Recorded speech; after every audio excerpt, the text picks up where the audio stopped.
नमस्कार विद्यार्थी मित्रांनो, आज आपण या व्हिडिओमध्ये LLB 3 इयर्स आणि 5 इयर्स यांचे ऑलरेडी खूप विद्यार्थ्यांचे मेसेज येत होते की डॉक्युमेंट व्हेरीफाय झालेला आहे, ॲप्लिकेशन कन्फर्म झालेला आहे, त्यापुढे कोणती प्रोसेस फॉलो करायची आहे, म्हणजे कॉलेजचे प्रेफरन्स द्यायचे आहेत का, मेरिट लिस्ट कधीपर्यंत लागणार आहे आणि कॅप राऊंड 1चे कॉलेजचे प्रेफरन्स या ऑप्शन फॉर्म चालू झाले आहेत का, हे सर्व डाऊट्स मला कमेंट सेक्शनला आणि इंस्टाग्रामला मला खूप विद्यार्थ्यांचे हे प्रश्न येत होते. सो त्यासाठीच हा व्हिडिओ आपण बनवत आहोत. पूर्ण व्हिडिओ बघा जेणेकरून सर्व डाऊट्स तुमचे क्लिअर होतील. ठीक आहे. त्यानंतर जर काही तुम्हाला काही डाऊट असतील तर नक्की मला कमेंट सेक्शनला कमेंट करा. नक्की तुमचा आन्सर देण्याचा मी नक्की प्रयत्न करेन. ठीक आहे. त्या अगोदर तुम्ही जर चॅनलला नवीन असाल तर चॅनल सबस्क्राईब करा, व्हिडिओ लाईक करा आणि हा व्हिडिओ तुमच्या फ्रेंड्सना सुद्धा पुढे शेअर करा जेणेकरून त्यांनाही इन्फॉर्मेशन भेटून जाईल. जसं की मी तुम्हाला सांगत आहे की डॉक्युमेंट व्हेरीफाय आणि ॲप्लिकेशन कन्फर्म झालं आहे म्हणजे काय ते तुम्हाला सांगत आहे. याच्यामध्ये जर आपण बघितलं तर अशा पद्धतीची आपल्याला पोर्टल आपण ओपन केलं तर आपल्याला ॲप्लिकेशन कन्फर्म ज्या विद्यार्थ्यांचं दिसत आहे आणि ज्या विद्यार्थ्यांचं डॉक्युमेंट व्हेरीफाय असं दिसत आहे त्या विद्यार्थ्यांनी पुढे काय करायचे आहे, पुढे कोणती प्रोसेस फॉलो करायची आहे ते तुम्हाला मी सांगत आहे. त्या अगोदर पुढच्या प्रोसेससाठी कोणकोणत्या डेट्स आहेत, जसं की जे काही प्रोसेस आपण फॉलो करणार आहेत त्या डेट कोणत्या आहेत ते एकदा तुम्हाला मी सांगतो. जसं की इथे मी CETचं कॅप शेड्यूल जे आहे कॅप राऊंड 1चं हे तुम्हाला ओपन केलेलं आहे. यामध्ये जर आपण बघितलं कॅप राऊंड 1च्या रजिस्ट्रेशनची जी प्रोसेस आहे ती 18 जुलै 2024पर्यंत चालणार आहे. खूप विद्यार्थ्यांचा प्रश्न येत होता की कॅप रजिस्ट्रेशन कधीपर्यंत चालू असणार आहे. 18 जुलै 2024पर्यंत चालू असणार आहे. त्यानंतर तुमचं डॉक्युमेंट जे व्हेरीफाय करणार आहेत ते व्हेरीफाय कधी होणार आहे, 21 जुलै 2024पर्यंत तुम्हाला टाईम आहे. 21 जुलै 2024पर्यंत ज्या विद्यार्थ्यांचं ॲप्लिकेशन कन्फर्म आहे, डॉक्युमेंट अजून व्हेरीफाय झालेलं नाही आहे, त्या विद्यार्थ्यांचं 21 जुलै 2024पर्यंत तुमचे डॉक्युमेंट्स व्हेरीफाय होऊन जातील.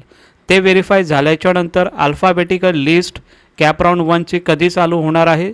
सो 23 जुलै 2024 रोजी अल्फाबेटिकल लिस्ट ही पब्लिश होईल. त्यानंतर जर त्यामध्ये काही तुम्हाला चेंजेस करायचे असेल, रिझॉल्विंग ग्रीव्हियन्स असेल, काही चेंजेस असेल तर तुम्हाला ही डेट दिलेली आहे 26 जुलै 2024पर्यंत. जे काही ग्रीव्हियन्स असेल ते तुम्ही चेंजेस करू शकता. कशा प्रकारचे चेंजेस असणार आहेत ते आता पुढच्या सेशनमध्ये मी तुम्हाला सांगणार आहे. फायनल मेरिट लिस्ट त्यानंतर कॅप राऊंड 1ची पब्लिश होईल. ही फायनल मेरिट लिस्ट असेल. याच्या पुढे आपल्याला काय करायचं आहे ते तुम्हाला इथून मी आता सांगणार आहे या व्हिडिओमध्ये. 29 जुलै 2024ला फायनल लिस्ट पब्लिश होऊन जाईल. आता यामध्ये खूप विद्यार्थ्यांचा प्रश्न येत आहे की सर मला कॉलेज प्रेफरन्स हा देण्यासाठी मला भेटला नाही आहे, ऑप्शन फॉर्म मी बघत आहे पण मला तो सापडला नाही आहे. सो याचं आपण आन्सर घेणार आहोत पुढच्या सेशनमध्येच. सो कंटिन्यू राहा तुम्ही. ठीक आहे. त्या अगोदर मी तुम्हाला सांगत आहे की अल्फाबेटिकल लिस्ट ही जेव्हा पब्लिश होते त्यावेळी कोणकोणते प्रिकॉशन आपल्याला घ्यावे लागणार आहे ते तुम्हाला मी सांगत आहे. तुमचा जो ॲप्लिकेशन फॉर्म जो आहे नॉट लॉक, यामध्ये जर आपण बघितलं ज्यावेळी तुम्ही फॉर्म फिलअप करता, कन्फर्मेशन करता त्यावेळी तुमचे जे फॉर्म आहे हे लॉक असले पाहिजे. आता हा जो डेटा आहे तो मी कुठून काढलेला आहे, लास्ट इयरचा डेटा हा ओपन केलेला आहे.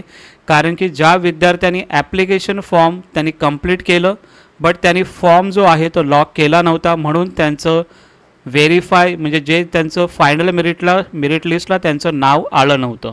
सो त्यासाठी मी तुम्हाला बोलत आहे की तुमचा जो फॉर्म आहे फिलअप सर्व गोष्टी झाल्याच्यानंतर कन्फर्म ॲप्लिकेशन करा आणि तो तुमचा फॉर्म लॉक करा. खूप विद्यार्थ्यांना असा प्रश्न असेल की लॉक कशा पद्धतीने आपल्याला करायचं आहे, त्याची इन्फॉर्मेशन तुम्हाला सांगत आहे मी.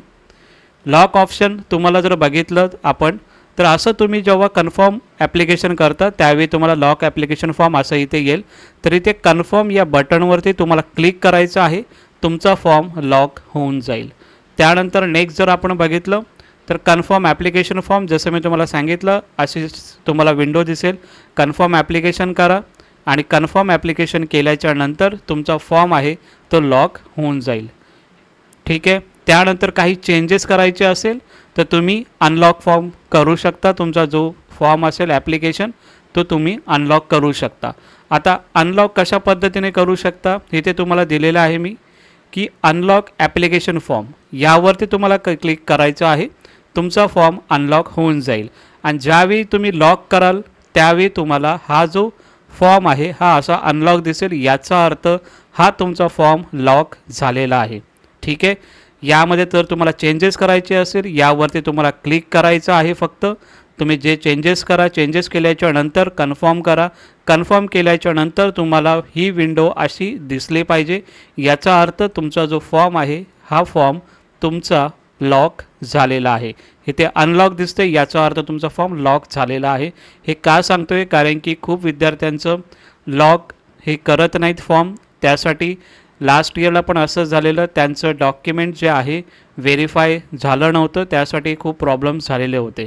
जर तुम्ही डॉक्युमेंट ॲप्लिकेशन फॉर्म तुम्ही सर्व गोष्टी अपलोड केलेल्या आहेत पण तुमचं डॉक्युमेंटेशन जर पेंडिंग आहे किंवा तुम्ही फिलअप पण केलेले आहात पण हा जर फॉर्म जर तुम्ही लॉक केला नाही तर तुम्हाला नंतरला प्रॉब्लेम येऊ शकतो। आता ज्या विद्यार्थ्यांचं ॲप्लिकेशन फॉर्म कन्फर्म आहे, डॉक्युमेंट व्हेरिफिकेशन व्हेरीफाय आहे, अशा विद्यार्थ्यांना पुढे काय करायचं आहे त्याची प्रोसेस आता आपण इथून बघूया। ठीक आहे, पहिलं गोष्ट म्हणजे तुमची जी पहिली जी मेरिट लिस्ट होते provisional alphabetical list cap round 1ची ही पब्लिश होते। ठीक आहे, त्याची डेट मी तुम्हाला सांगितलेली आहे। ती जर पब्लिश लिस्ट झाल्याच्या नंतर तुम्हाला त्यामध्ये काय चेक करायचं आहे तर तुमचं कॅप ॲप्लिकेशन फॉर्म नंबर, तुमचं नेम प्रॉपर आहे का ते तुम्हाला चेक करायचं आहे, तुमचं DOB प्रॉपर आहे का, तुम्ही कॅटेगरीमधून जे पार्टिसिपेट केलेला आहात तो कॅटेगरी प्रॉपर आहे का, त्यानंतर तुमची मायनॉरिटी जे असेल ते प्रॉपर आहे का, तुमचे CETचे मार्क्स प्रॉपर आहेत का, पोस्ट ग्रॅज्युएशनचे पर्सेंटेज, ग्रॅज्युएशनचे पर्सेंटेज, HSC SSC हे सर्व तुम्हाला प्रॉपर एकदा चेक करायचं आहे। ते चेक केल्याच्यानंतर करेक्ट असेल तर काही प्रॉब्लेम नाही आहे, तुम्हाला काही करायचं नाही आहे।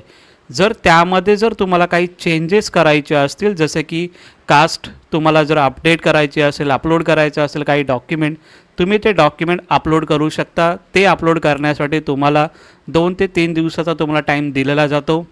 अल्फाबेटिकल मेरिट लिस्ट पब्लिश झाल्याच्या नंतर तर तुम्हाला तेवढा टाईम दिला जातो, त्या टायमिंगमध्ये तुम्ही अपलोड करू शकता डॉक्युमेंट जे तुम्हाला करायचे आहेत। त्यानंतरला मग तुमची फायनल मेरिट लिस्ट ही तुमची पब्लिश होते।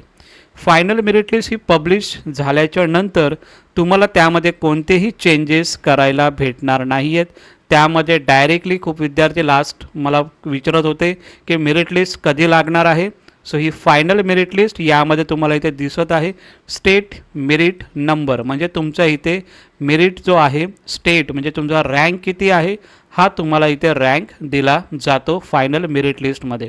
म्हणजे फायनल मेरिट लिस्ट जेव्हा पब्लिश होईल त्यावेळी तुमचा रँक किती आहे तो तुम्हाला माहिती पडेल आणि त्या रँकवरतीच तुमचे कॉलेज अलॉट होण्याचे चान्सेस तुमच्या रँकवरती डिपेंड असतात। ठीक आहे, सो तुमची फायनल मेरिट लिस्ट पब्लिश झाल्याच्यानंतर तुम्हाला रँक वाईज जे काही आहे तो तुम्हाला कॉलेज अलॉट होण्यासाठी चांगल्या पद्धतीने तुम्हाला हेल्प होऊन जाते। फायनल मेरिट लिस्ट पब्लिश झाल्याच्यानंतर काय करावं लागणार आहे आपल्याला ते आपण बघूया। त्यानंतर एक वॅकन्सी असते, म्हणजे कोणत्या कॉलेजला किती वॅकन्सी आहे त्याचा एक सीट रिपोर्ट असतो, वॅकन्सी सीट। त्या रिपोर्ट पब्लिश होतो की या कॉलेजला समजा GLC कॉलेज आहे त्या कॉलेजला एवढ्या सीट्स आहेत, समजा कोणता VPM कॉलेज आहे त्याच कॉलेजला एवढ्या सीट्स आहेत, त्यानंतर DY पाटील कॉलेजला एवढ्या सीट्स आहेत। तर सर्व कॉलेजेसच्या तुम्हाला वॅकन्सी रिपोर्ट पब्लिश होते। ते वॅकन्सी रिपोर्ट पब्लिश झाल्याच्या नंतर नेक्स्ट जी प्रोसेस असेल, खूप विद्यार्थ्यांचा प्रश्न येत होता की कॉलेजचा प्रेफरन्स कधी द्यायचा आहे। सो तो जो कॉलेजचा प्रेफरन्स आहे तुम्हाला जेव्हा तुमची जे काही प्रोसेस आहे सीट वॅकन्सी रिपोर्ट पब्लिश झाल्याच्या नंतर तुम्हाला कॉलेज शॉर्टलिस्ट करायचे आहे आणि तेव्हा कॉलेजचे प्रेफरन्स तुमचे चालू होतील। आता तुम्हाला अशा पद्धतीने तुम्हाला ऑप्शन फॉर्म म्हणजे तुमचा कॉलेज प्रेफरन्स हे चालू होतं। त्यामध्ये पहिलं तुम्हाला कॉलेज शॉर्टलिस्ट करायचे आहेत, म्हणजे प्रत्येकाचं असतं की मला GLC पाहिजे, त्यानंतर मला ILS पाहिजे, अशा पद्धतीने तुमच्या जे काही पर्सेंटाईल असेल, तुमचे जे काही मार्क्स असतील त्यावरती तुम्ही कॉलेज शॉर्टलिस्ट करा। शॉर्टलिस्ट केल्याच्या नंतर कशा पद्धतीने तुम्हाला प्रेफरन्स द्यायचे आहेत, ते कॉलेजचे प्रेफरन्स तुम्हाला द्यायचे आहेत. कॉलेजचे शॉर्टलिस्ट कशा पद्धतीने करायचं आहे त्याच्यासाठी मी तुम्हाला प्रॉपर व्हिडिओ घेऊन येईन, त्यामध्ये सर्व गोष्टी सांगेन कशा पद्धतीने तुम्हाला कॉलेज शॉर्टलिस्ट करायचं आहे. सो अशा पद्धतीने तुम्हाला इथे कॉलेजचे ऑप्शन फॉर्म हे तुम्हाला ऑप्शन दिसणार आहे. कधी दिसणार आहे? फायनल लिस्ट तुमची पब्लिश झाल्याच्या नंतर तुम्हाला कॉलेजचे प्रेफरन्स किंवा कॉलेज शॉर्टलिस्ट करायचे आहेत आणि कॉलेज शॉर्टलिस्ट केल्याच्या नंतर अशा पद्धतीने तुम्हाला प्रेफरन्स द्यायचे आहेत. जसं पुढे मी तुम्हाला सांगत आहे, कॅप राऊंड 1मध्ये कॉलेजचे प्रेफरन्स आपल्याला कशा पद्धतीने द्यायचं आहे तर इथं स्टेट प्रेफरन्स इथे आपल्याला हा ऑप्शन दिलेला आहे. त्या स्टेट प्रेफरन्समध्ये तुम्ही 1 नंबर समजा मी गव्हर्मेंट लॉ कॉलेज दिलेला आहे, सेकंड नंबरला मी विद्याप्रसारक मंडळ ठाणे म्हणजे VPM ठाणे लॉ कॉलेज दिलेला आहे, थर्ड नंबरला समजा मी न्यू लॉ कॉलेज मुंबई दिलेला आहे. तुम्हाला तुमच्या पर्संटाईलनुसार तुम्हाला जो कॉलेज पाहिजे त्या कॉलेजनुसार तुम्हाला प्रेफरन्स द्यायचे आहेत. 1, 2, 3 अशा पद्धतीने तुम्हाला प्रेफरन्स द्यायचे आहेत. ठीक आहे. ते प्रेफरन्स जशी प्रोसेस पुढे जाईल त्या पद्धतीने पूर्ण व्हिडिओ लाईव्ह सेशन थ्रू मी तुम्हाला देणारच आहे. ठीक आहे. सो कॉलेजचे प्रेफरन्स तुम्हाला त्यावेळी द्यायचे आहेत. कॉलेजचे प्रेफरन्स दिल्याच्या नंतर तुम्हाला कॉलेज अलॉट होऊन जातं. म्हणजे कॉलेजचे प्रेफरन्स दिल्याच्या नंतर तुम्हाला कॉलेज अलॉटमेंट लेटर येतं की हा कॉलेज तुम्हाला अलॉट झालेला आहे.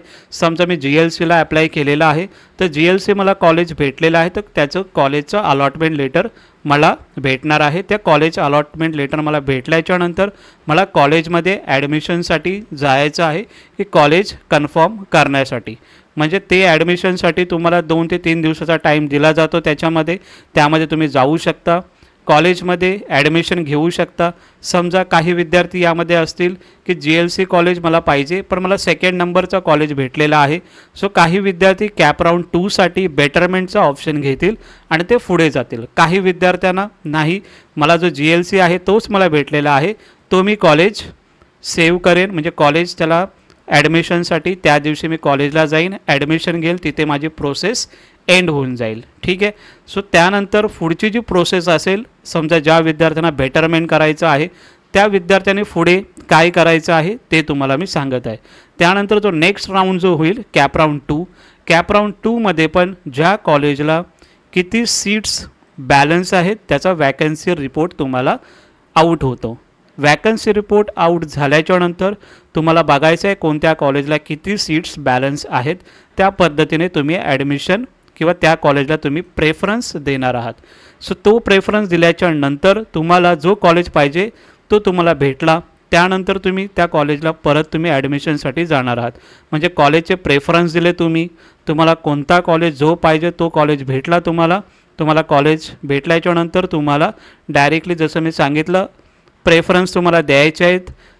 प्रेफरन्स दिल्याच्या नंतर तुम्हाला कॉलेज अलॉटमेंट लेटर, जसं कॅप राऊंड 1मध्ये जी प्रोसेस चालू होती ती कॅप राऊंड 2मध्ये सेम प्रोसेस चालते. कॉलेज अलॉटमेंट लेटर म्हणजे कॉलेज तुम्हाला अलॉट झाला त्याचा लेटर तुम्हाला येतो कॉलेजकडून, डायरेक्टली तुमच्या पोर्टलला येतो. जो तुम्ही लॉग इन आता करणार आहात पोर्टल, त्याच्यामध्ये तुम्ही जे काही डॉक्युमेंट अपलोड वगैरे करताय त्याच्यामध्येच हे अलॉटमेंट लेटर येऊन जातं. त्यामध्ये तुम्हाला अलॉटमेंट लेटर आलं, तुम्ही कॉलेज कन्फर्म करण्यासाठी कॉलेजला ॲडमिशन घेण्यासाठी तुम्ही कॉलेजमध्ये व्हिजिट कराल फिजिकली. ठीक आहे. फिजिकली व्हिजिट तुम्हाला करायचं आहे कॉलेजमध्ये आणि ॲडमिशन घेऊन टाकायचं आहे. ज्या विद्यार्थ्यांनी बेटरमेंट केलेला आहे त्या विद्यार्थ्यांना तो कॉलेज अलॉट झाला ते डायरेक्ट कॉलेज फ्रीज करतील. ज्या विद्यार्थ्यांना समजा GLC पाहिजे त्यांना जर कोणता कॉलेज GLC भेटला नाही तर ते विद्यार्थी कॅप राऊंड 3साठी पार्टिसिपेट करतील आणि ज्या विद्यार्थ्यांना समजा जो कॉलेज पाहिजे तो भेटला असेल ते फ्रीज करतील तिथेच. आणि कॅप राऊंड 2मध्ये बेटरमेंट ऑप्शन नसतो, कॅप राऊंड 1मध्येच बेटरमेंटचा ऑप्शन असतो. सो त्यामध्ये तुम्हाला एवढं कॅप राऊंड 2मध्ये 2च ऑप्शन असतील, एकतर फ्रीज करा नाहीतर तुम्ही ते सीट रिफ्यूज करा म्हणजे कॅन्सल करा. ठीक आहे. सो तुमच्यावर डिपेंड आहे. कॅप राऊंड 2मध्ये तुम्हाला कॉलेज तो घ्यायचा आहे की नाही तर तुमच्यावर डिपेंड आहे. जर तुम्ही नाही घेतला तर तुम्ही कॅप राऊंड 3ला परत फ्रेश कॉलेजचे प्रेफरन्स वगैरे द्यायला तुम्ही रेडी असणार आहेत. कॉलेजचे प्रेफरन्स द्याल, कॉलेज अलॉट झाला तर तुम्हाला कॉलेज अलॉट होऊन जाईल. सो अशी प्रोसेस चालू होते. तुमचं डॉक्युमेंट आता ॲप्लिकेशन कन्फर्म झालेलं आहे, डॉक्युमेंट व्हेरीफाय झालेलं आहे, त्याच्यानंतरची प्रोसेस काय असणार आहे हे तुम्हाला सांगितलेलं आहे याच्यामध्ये. अजूनही काही प्रॉब्लेम असेल तर नक्की मला तुम्ही विचारू शकता कमेंट सेक्शनला. मी त्याचा आन्सर नक्की तुम्हाला देण्याचा प्रयत्न करेन. पण ही प्रोसेस अशा पद्धतीने वर्क होते. जसे जसे प्रोसेस येईल तसे तुम्हाला मी अपडेट या चॅनल थ्रू तुम्हाला देणारच आहे. आता खूप विद्यार्थी असतील यामध्ये हिंदीमध्ये काही समजलं नसेल तर नक्की मला तुम्ही कमेंट सेक्शनला विचारा. मी नक्की तुम्हाला आन्सर देण्याचा प्रयत्न नक्की करेन. तुम्हाला जर हा व्हिडिओ आवडला असेल तर नक्की लाईक, शेअर आणि सबस्क्राईब करा. आणि हा चॅनल तुमचा आहे, सो नक्की याला पुढे पाठवण्याचं पण काम तुम्ही करा. Thank you so much.